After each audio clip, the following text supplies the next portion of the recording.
So it's finally tomato harvest season here in the Pacific Northwest, Zone 8B. Welcome to the Hippie Chick Homestead. Today I want to talk about tomatoes. You go out to pick that perfect tomato hanging on the vine, perfectly red.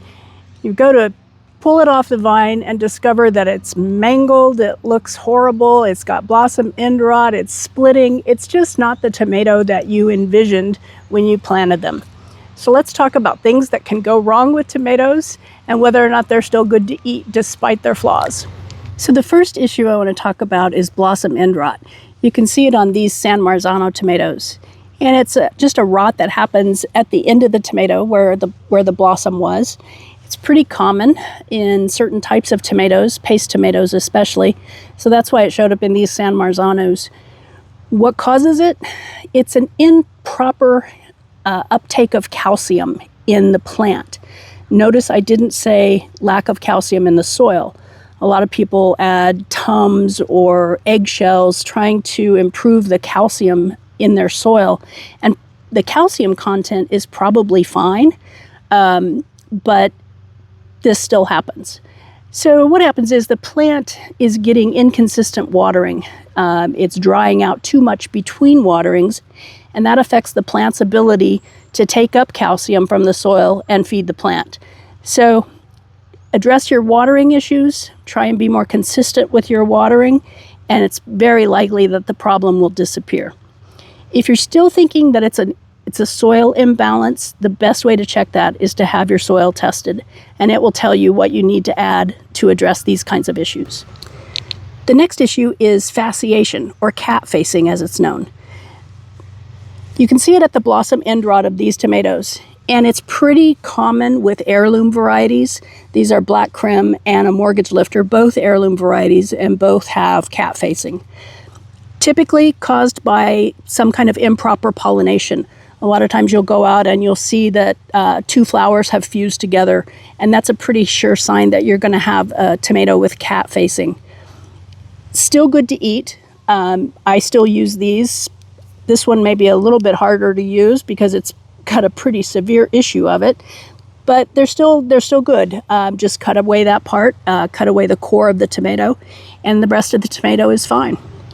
A really common problem with tomatoes is splitting, and you can see on this Mortgage Lifter tomato, it's got some splitting issues, and that's caused simply by the plant not being able to take up the amount of water when it's warm. The skin just simply can't stretch enough to take up the water, so it tends to split. Again, still good to eat. Cut away the split parts if they bother you, but the rest of the tomato is still perfect. The next issue is one that I've had a lot in my garden this year, and that's called yellow shoulders, and you can see it here. This is caused by too much heat typically, and it causes these sort of rough spots on the tomato. No matter how ripe the tomato gets, those still remain, and they're tough and hard. So when you go to cut into the tomato, that goes all the way through to the core of the tomato. Yellow shoulders can be caused by a nutrient imbalance in your soil with calcium, and I believe it's magnesium, but typically it's caused by too much heat when the tomato is setting fruit.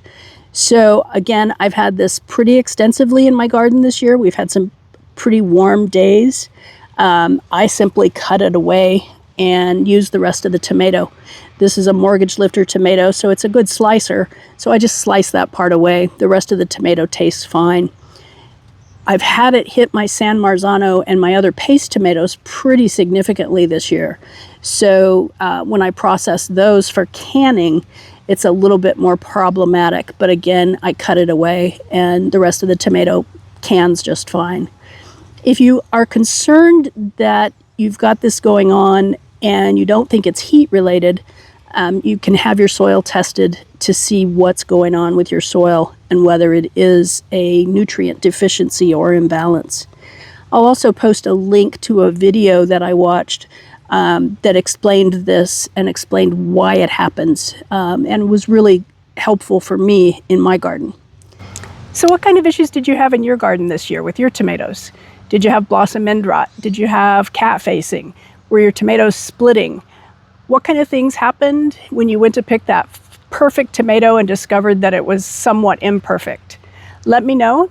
drop a comment and let me know what you did to fix the problem. Did you just ignore it and eat the rest of the tomato, or did you do something specific to amend the soil or change your watering schedule? Again, thanks so much for dropping by the Hippie Chick Homestead. I'm glad you are here.